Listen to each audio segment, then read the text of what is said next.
자, 반갑습니다. 신경진입니다. 자, 우리가 지난 시간 파트 2, 그죠?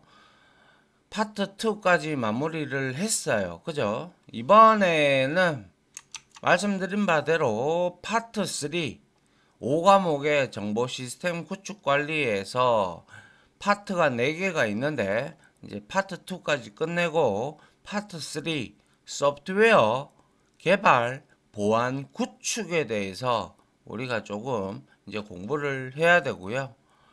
그리고 역시 이 부분에서는 보시다시피 3장이죠. 그죠? 파트 3이에요. 그래서 소프트웨어 개발 보안 구축은 약 한 20%, 한 두 문제 정도, 아니죠. 20문제니까 한 네 문제 정도가 여기서 나온다라고 보시면 될 것 같은데, 시간이 만약에 정말 없으신 분들은 1, 2장 파트 1과 파트 2만 중심적으로 공부를 하고, 이거를 3장과 4장은 좀 깬돌아도 쳐서 맞추면 뭐 충분히 이거는 6, 70점 이상은 맞을 수 있을 것 같아요. 그죠?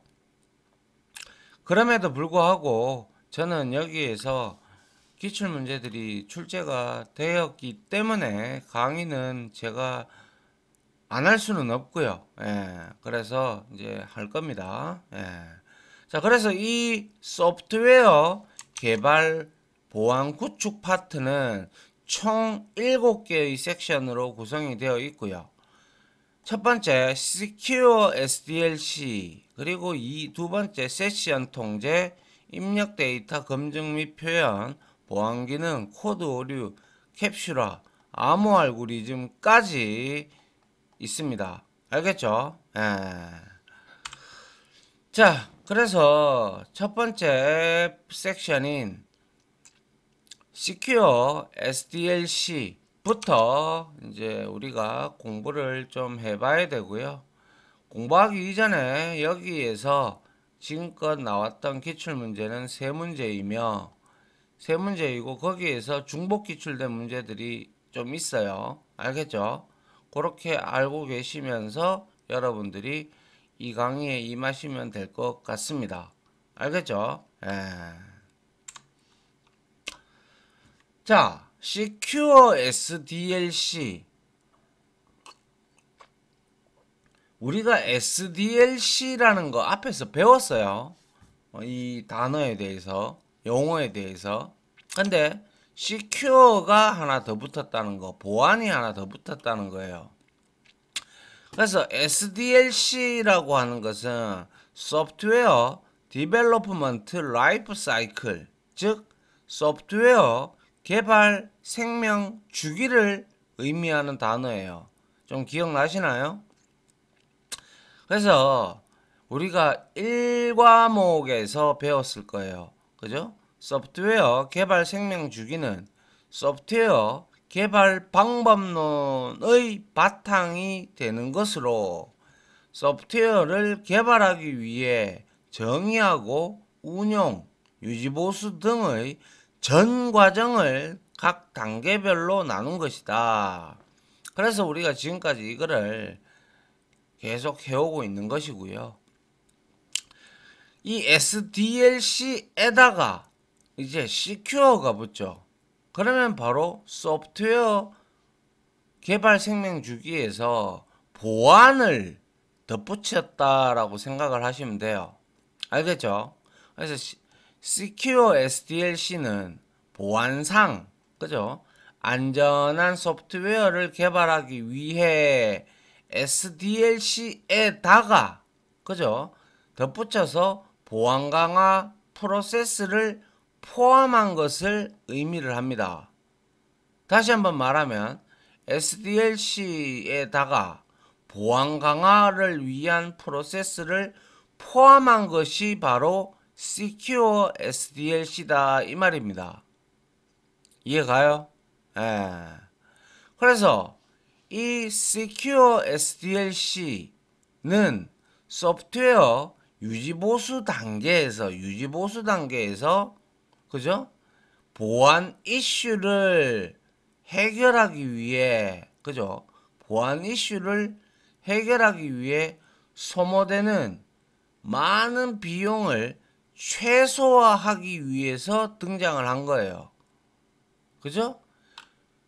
뭐 여기저기 다 뚫리면 안 되잖아요. 그죠? 그래서 유지보수 단계에서 보안 이슈를 우리가 해결하기 위해서 처음 설계 단계부터 보안적인 면을 고려해서 유지보수를 하면 보안적인 부분까지 우리가 당장은 소프트웨어 개발을 하게 되면 보안적인 부분을 생각을 안 하고 개발을 했다면 유지보수할 때 보안적인 부분에 추가적인 개발이 들어가면 더욱더 큰 비용이 발생하기 때문에 애초에 초창기에 소프트웨어를 개발할 때 보안이 적용된 아니면 소프트웨어적으로 적용되든 아니면 하드웨어적으로 적용되든 간에 그 소모되는 많은 비용들을 최소화하기 위해서 등장을 한 거예요.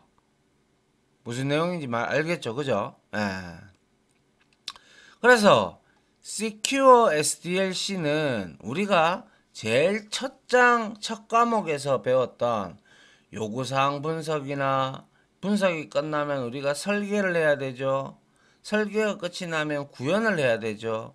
구현이 다 끝났다면 이제 단위 테스트부터 통합 테스트까지 하고 베타 테스트까지 규모에 따라서 하고 그 다음에 여기에 사이에 들어갈 수 있는 것은 매뉴얼을 배포한다든지 아니면 이것을 소프트웨어를 사용할 사람들, 즉 직원들을 그쪽 직원들, 의뢰자 회사의 직원들에 대해서 가서 소프트웨어를 직접 우리가 깔아놓고 교육까지 맞춰주고 그리고 인도를 하는 거죠. 인도를 하고 난 다음에 이제 여기서 이제 1차적으로 끝나죠. 그 다음에 그 소프트웨어가 뭡니까? 아직 테스트는 다 검증을 했지만 우리 쪽에서는 다 됐지만 유지보수하는 데 있어서 일단은 문제점이 우리는 테스트를 다 완료했다고 하더라도 분명히 문제점이 발생을 해요. 그래서 규모가 크면 클수록 더더욱 그렇고요. 그렇기 때문에 그러한 것을 우리가 대규모 프로젝트를 하고 끝나고 나서 이제 보통 1년 정도 아니면 조금 더 서비스를 한다면 1에서 2년 정도 사이에 무상으로 유지보수를 해서 그 기간 동안 이 소프트웨어 대형 프로젝트 한 것들을 안정화시키는 작업이 필요해요. 그래서 한 1, 2년 안정화를 시켜준다면 그 뒤로부터는 이제 그쪽에서 추가적으로 기능이나 뭐 이런 요구들이 들어오고 클레임도 들어올 수도 있을 거고 그리고 요구사항도 또 발생할 수 있죠. 그렇기 때문에 그거에 따라서 또 우리는 비용을 개발업체에서는 비용을 챙기고 이익을 발생시키고 또 유지보수를 맺어서 유지보수를 안 맺으면 그 제품의 업데이트, 소프트웨어의 업데이트가 안 이루어지겠죠. 그래서 SI 업체들은 통상적으로 소프트웨어 이런 개발 하는데 비용과 이런 것들을 다 산정을 받고 그리고 이익을 남기고 특히 유지보수를 통해서 계약을 통해서 매월 얼마씩 이렇게 유지보수 비용 그거는 프로젝트 규모에 따라서 유지보수 비용이 좀 달라집니다. 그래서 이러한 Secure SDLC는 요구사항 분석이라든지 설계, 구현, 테스트, 유지보수 등의 SDLC 전체 단계에 걸쳐 수행해야 될 시큐어니까 수행되어야 할 보안 활동을 제시를 하는 것이 바로 Secure SDLC입니다. 그래서 이러한 Secure SDLC의 대표적인 방법론들이 있는데요. 첫 번째로 자 클래스프라고 그죠? 있는데 이놈은 시큐어 소프트웨어 4에서 개발하였으므로 SDLC 초기 단계에서 보안을 강화하기 위해서 개발된 방법론입니다. 아시겠죠? 예. 시큐어 소프트웨어 4가 개발했다고요.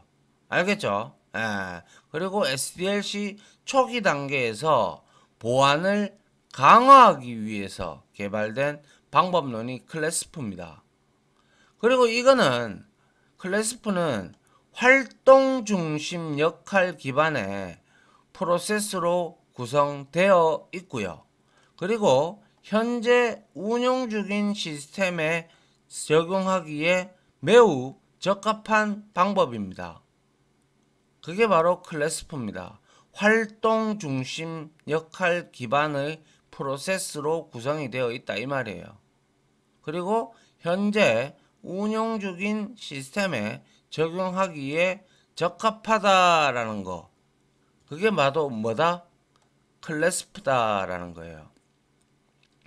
자, 그리고 또 SDL이라는 것도 있는데요. 방법론에. 이거는 MS사, 즉 마이크로소프트사에서 안전한 소프트웨어 개발을 위해 기존에 있는 SDLC를 그죠?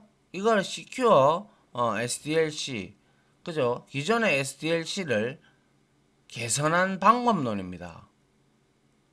그래서 이 SDL은 누구? 그쵸? 전통적 마이크로소프트사에서 안전한 소프트웨어 개발을 위해 기존의 SDLC를 개선한 방법론이다.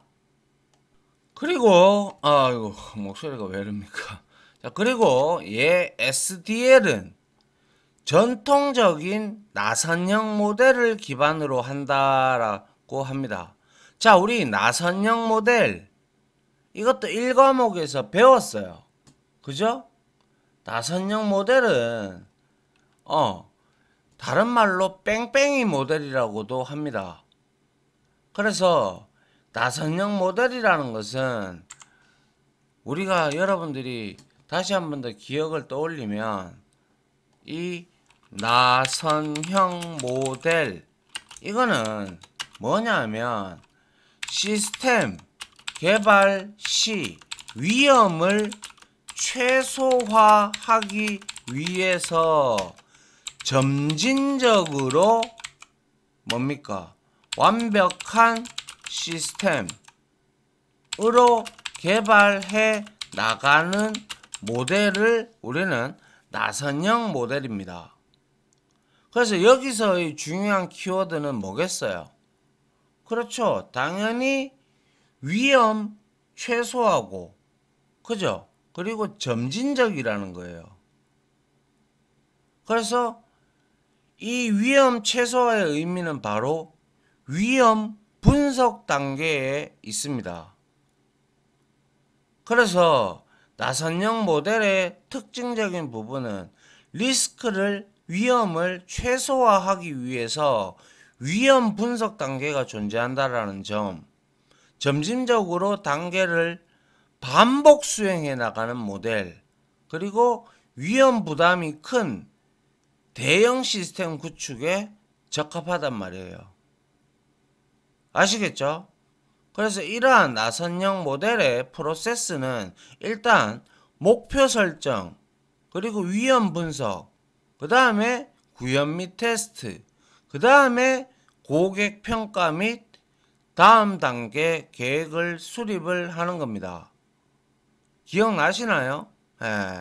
혹시 기억이 안 나시면 1과목을 다시 한 번 더 여러분들이 정리한 것들이 있을 거니까 한 번 더 보시기 바랍니다. 아시겠죠? 예. 이러한 나선형 모델에서 이런 제가 말씀드렸던 목표 설정이나 위험 분석, 개발 및 검증, 그리고 고객 평가 및 다음 단계 수립. 그죠? 그래서 여기에는 우리가 나선형 모델, 뭐 폭포수 모델, 에자일 모델, 뭐 다 기억나시죠? 그죠? 그런 것들이 바로 SDL, 특히 나선형 모델을 기반으로 한다는 거예요. 위험 리스크를 최소화하고 그리고 점진적으로 소프트웨어 개발을 해서 완벽하게 만들어져 가는 그러한 게 바로 MS사에서 제공한 SDL이라는 SDLC를 기존의 SDLC를 개선한 방법론이다라는 거예요. 자, 그리고 7 터치 포인트즈. 그죠? 빨간색으로 해놓은 이유가 있겠죠. 그죠? 예. 자, 7 포인트즈에서 핵심적인 키워드는 바로 소프트웨어 보안의 모범 사례. 이 단어를 소프트웨어 보안의 모범 사례라는 말이 나오면 무조건 7 터치 포인트를 생각을 해야 됩니다. 그죠? 그래서 소프트웨어 보안의 모범 사례를 SDLC에 통합한 방법론이 바로 7 터치 포인트라는 방법론입니다. 그래서 이거는 설계 및 개발 과정의 모든 산출물에 대해 위험 분석 그리고 및 테스트를 수행합니다. 알겠죠? 그리고 SDLC의 각 단계에 관련된 7개의 보안 강화 활동을 수행을 합니다. 그래서 뭐 다른 거는 설사 다 잊어버리시더라도 이 모범 사례라는 단어가 나온다. 보안의 모범 사례. 그러면 주저하지 마시고 7 터치 포인트를 선택을 하시기 바랍니다. 알겠죠? 예. 그리고 얘는 설계 및 개발 과정의 모든 산출물에 대해 위험 분석 및 테스트를 수행한다라고 했죠. 그리고 7개의 보안 강화 활동을 수행한다라는 점. 그래서 이 7개의 보안 강화 활동도 원래는 이렇게 쭉 나열을 해서 말씀을 드려야 되는데 이거에는 시험에는 나오지 않기 때문에 간단하게 여러분들한테 구두상으로만 말씀을 드릴게요. 그래서 7개의 단계는요, 뭐가 되냐면 요구사항, 그리고 use cases 단계, 그리고 구조 설계 단계, 테스트 계획 단계, 그리고 코드 단계, 테스트 및 테스트 결과 단계, 그리고 현장과의 피드백 단계. 알겠죠? 그것까지는 여러분들한테 뭐 굳이 구태여 시험 문제가 그렇게 기출이 되지 않기 때문에 그거는 생략을 했습니다. 알겠죠? 이게 바로 7 터치 포인트의 설명입니다. 모범 사례라고 하면 무조건 7 터치 포인트. 알겠죠? 자, 그러면 우리가 제일 처음에 요구사항을 이제 받아들였다라고 하고, 그러니까 의뢰자의 니즈를 받았다라고 생각을 하고, 요구사항 분석 단계에서의 보안 활동에는 어떤 것이 있느냐. 자, 보시죠. 요구사항 분석 단계에서는 이걸 잘 알고 있어야 되는데요. 무슨 단계에서 무슨 활동을 한다라는 것을 매칭을 잘 시켜야 되는데, 요구사항 분석 단계에서는 보안 항목에 해당하는 요구사항을 식별하는 작업을 수행을 합니다. 요구사항 분석 단계는 보안 항목에 해당하는 요구사항을 식별하는 작업을 수행을 하는 거예요. 식별하는 작업. 그게 바로 분석 단계, 요구사항 분석 단계에서 하는 활동입니다. 그래서 전산화되는 정보가 가지고 있는 보안 수준을 보안 요소별로 등급을 구분해서 일단 분류를 하고요. 식별한다고 했으니까.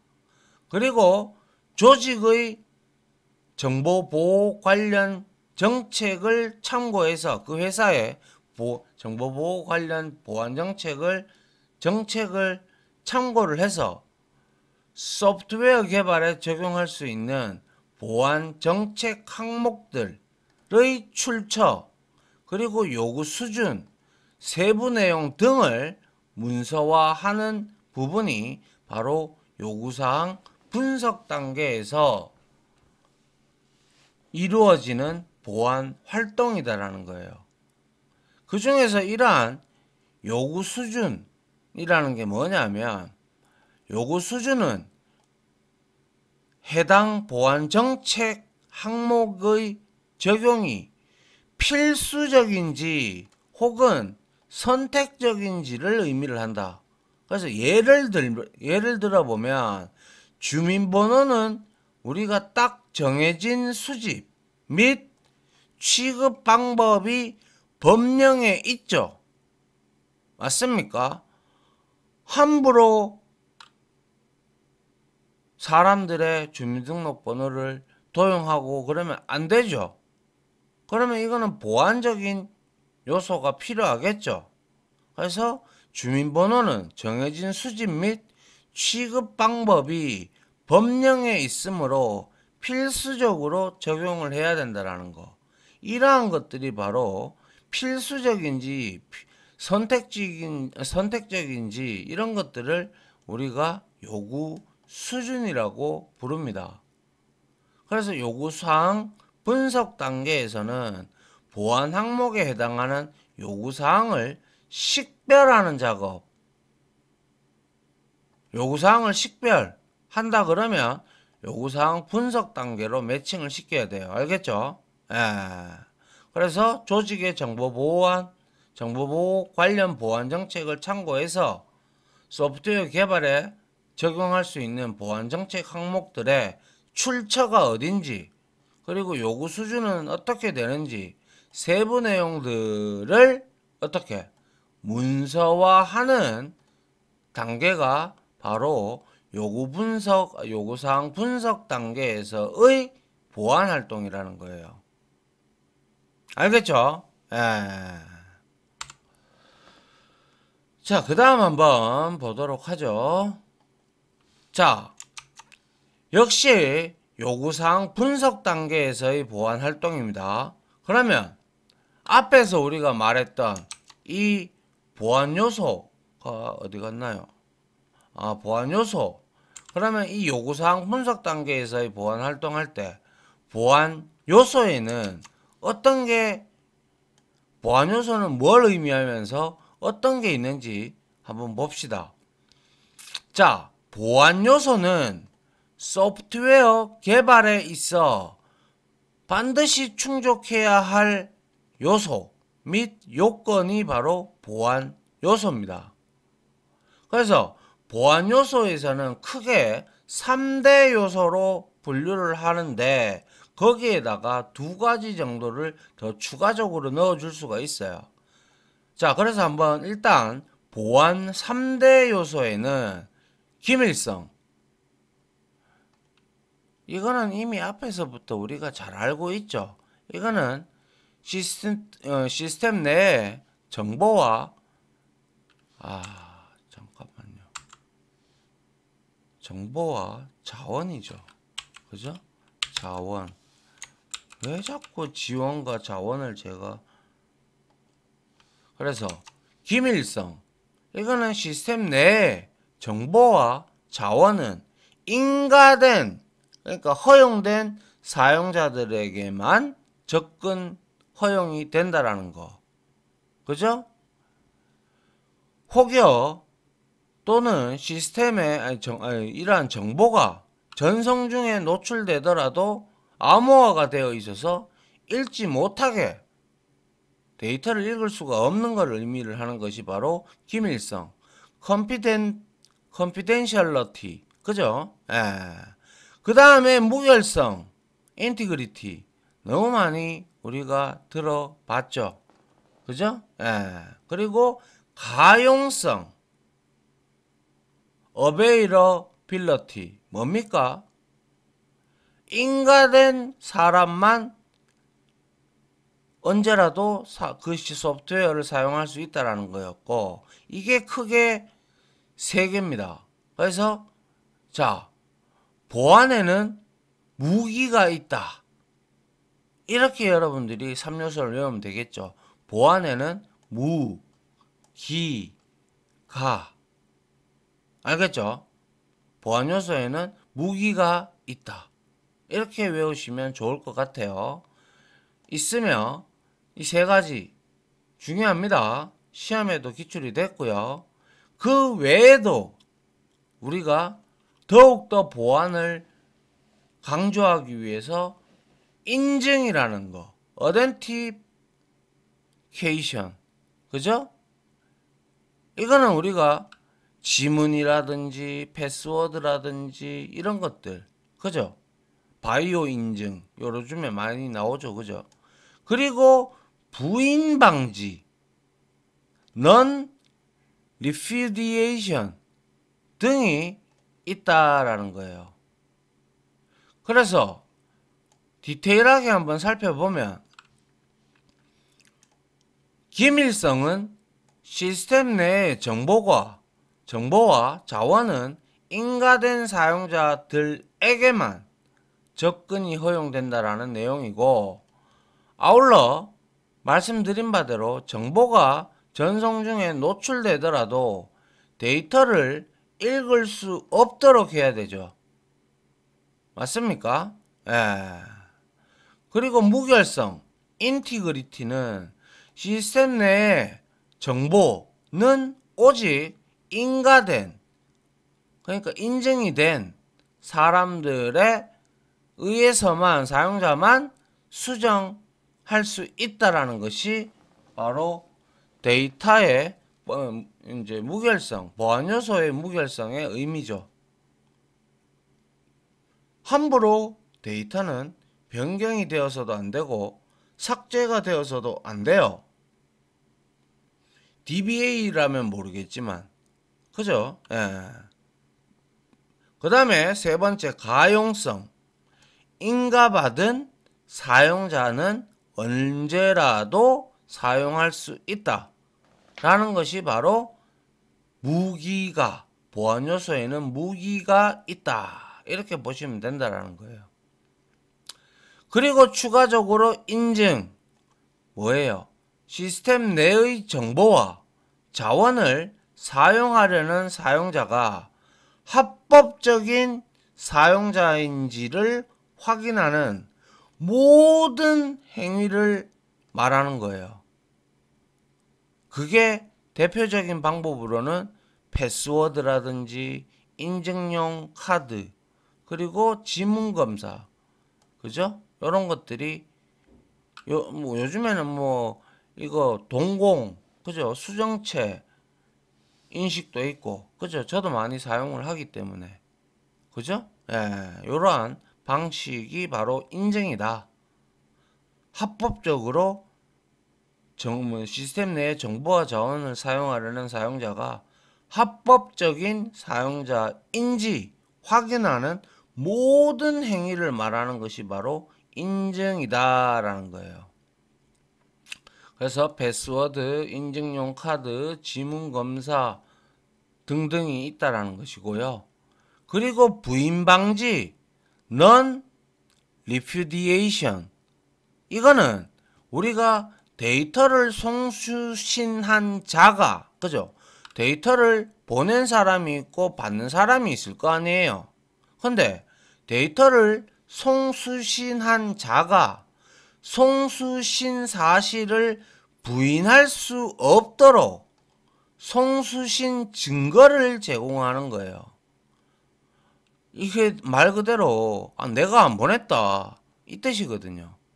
그런데 이 부인 방지라는 것은 우리가 데이터를 보내면 그 라우터라든지 그리고 스위치 그리고 보낸 소스 원천지에서 송신지의 IP 그리고 특히 맥 어드레스 이런 것들이 기록에 남기 때문에 시간, 초 다 남기 때문에 부인할 수 없겠죠.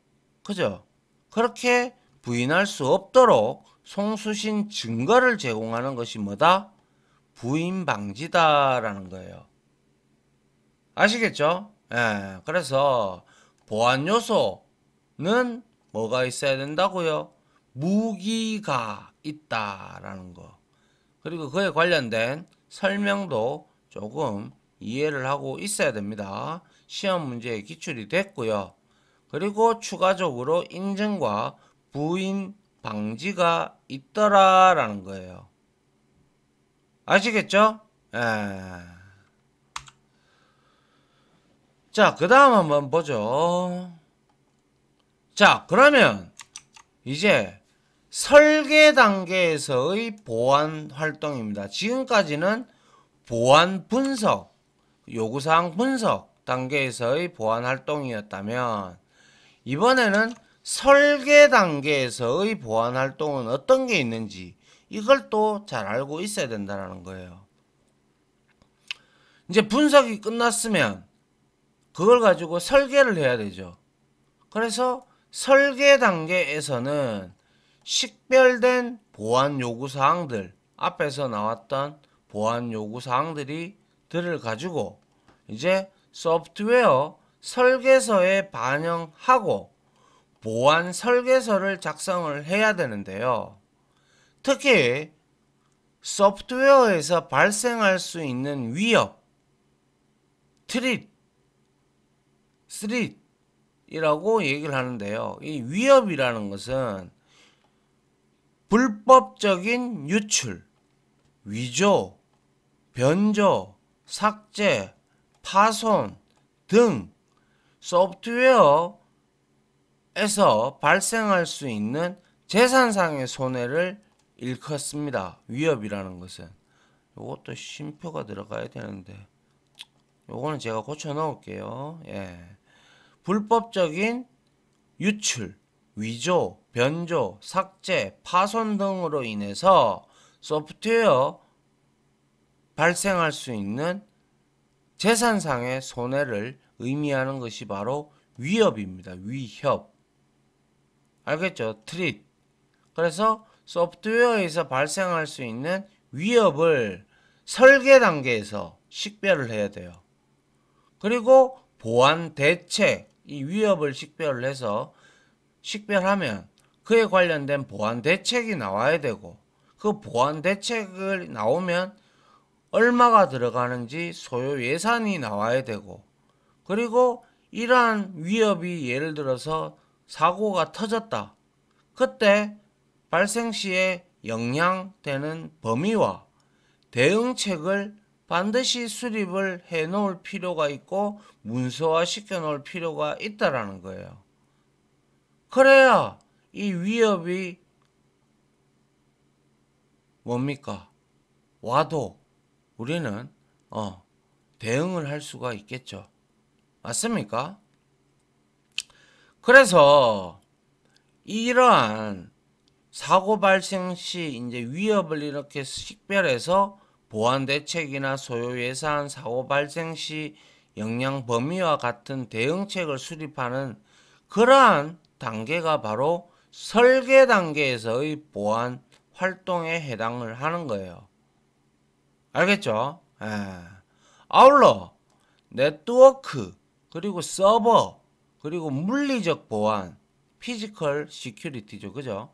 그리고 개발 프로그램 등의 환경에 대한 보안 통제 기준을 수립해야 되겠죠.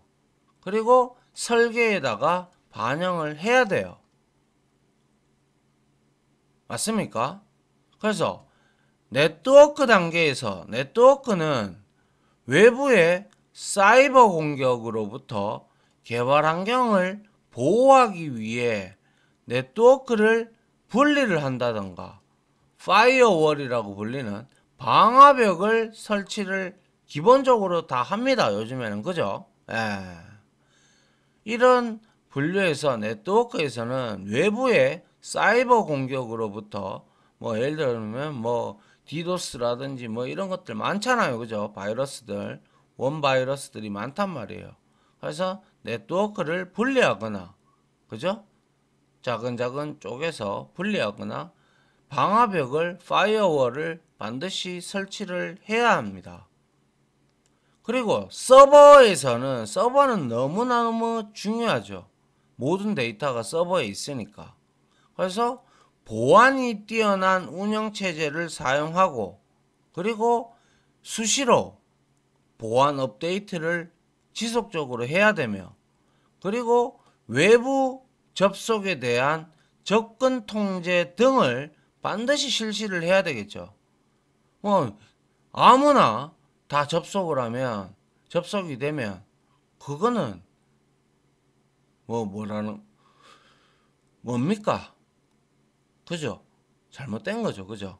그렇기 때문에 서버에는 보안에 뛰어난 운영 체제를 사용을 반드시 해야 하고, 보안 업데이트 지속적으로 해줘야 되고, 외부 접속에 대한 접근 통제 등을 실시를 해야 합니다. 알겠죠? 예. 그 다음에 물리적으로 보완하는 거, 소프트웨어적이 아니라 물리적 보완은 당연히 사람이 오고 가고 하는 데 있어서 만약에 거기에 개발구역이다, 그리고 통제구역이다 그러면 출입 통제를 해야 돼요. 그죠? 그리고 개발 공간을 또한 제한을 해야 되고, 그리고 폐쇄 회로 등의 뭐 CCTV나 뭐 이런 등의 감시 설비를 설치를 하는 것이 바로 물리적인 보안이죠. 눈에 보이는 거잖아요. 그래서 출입 통제, 보안 카드를 찍고 왔다 갔다 한다든가, 아니면 지문을 찍고 왔다 갔다 한다든가, 그런 걸 해야 되고, 개발 공간을 제한을 할 필요가 있겠죠. 너무 넓으면 안 되잖아요. 그리고 폐쇄회로 등 CCTV와 같은 감시 설비를 설치하는 것이 바로 물리적 보안에 해당이 된다. 그 다음에 개발 프로그램에 있어서는 허가되지 않은 프로그램, 그죠? 우리가 라이센스 사지도 않고 허가되지 않은 프로그램을 사용하는 것이 안 되죠. 그죠? 그래서 허가되지 않은 프로그램을 통제를 해야 되고, 그리고 지속적으로 데이터 무결성 검사를 실시를 해야 되죠. 그죠? 예, 데이터가 변경이 되었는지 뭐 이런 것들을 지속적으로 무결성 검사를 우리는 실시를 해야 한다는 거예요. 어디에서? 설계 단계에서의 보안 활동에서. 그래서 설계 단계에서는 앞에서 요구 분석 단계의 보안 활동으로 인해서 나온 식별된 보안 요구 사항들을 소프트웨어 설계서에 반영하고 보안 설계서를 작성하고, 소프트웨어에서 발생할 수 있는 위협, 재산상의 손해, 그죠? 를 식별해서 보안 대책이나 소요 예산, 그리고 사고 발생 시 영향 범위와 대응책 등을 수립을 하는 것이 바로 설계 단계에서 이루어져야 된다는 거예요. 그래서 이렇게 크게 네 가지로 나눠 가지고 이러한 것들에 대해서 보안 통제 기준을 수립하고 설계에 반드시 반영을 해야 돼요. 그래야 보안 대책도 나오고 소요 예산도 나오고 영향 범위가 얼마나 되는지, 그리고 대응책은 무엇인지를 알고 우리는 그 매뉴얼에 따라서 활동을 하면 되겠죠. 이런 것들이 전부 다 어디? 설계 단계에서의 보안 활동에 해당한다 이 말이에요. 알겠죠? 자, 일단 설계 단계에서의 보안 활동에서 해야 하는 활동까지 마무리를 하고요. 다음 시간에 이어서 진행하도록 하죠. 그래서 이번 시간에는 우리가 Secure SDLC에 대한 개념, 특징, 그리고 등장한 목적, 그리고 Secure SDLC의 대표적인 방법론, 클래스프, SDL, 7 터치 포인트, 그죠? 그리고 요구사항 분석 단계에서의 보안 활동에 해당하는 것은 요구사항을 식별하는 작업, 문서화하는 작업, 그죠? 그리고 보안 요소에는 무기가 있다, 그죠? 인증, 부인 방지까지. 그리고 설계 단계에서 보안 활동에는 보안 대책, 소요 예산, 사고 발생 시 영향 범위와 대응책 등을 수립한다는 점, 크게 네트워크 서버, 물리적 보안, 개발 프로그램 등의 환경에 대한 보안 통제 기준을 수립해서 설계에 반영을 반드시 해야 되는 단계가 바로 설계 단계에서의 보안 활동에 해당한다는 점까지 우리가 살펴봤습니다. 됐죠? 자, 강의는 여기서 마무리하도록 하고요. 다음 시간에 이어서 진행하도록 하겠습니다. 다들 고생 많으셨습니다. 감사합니다.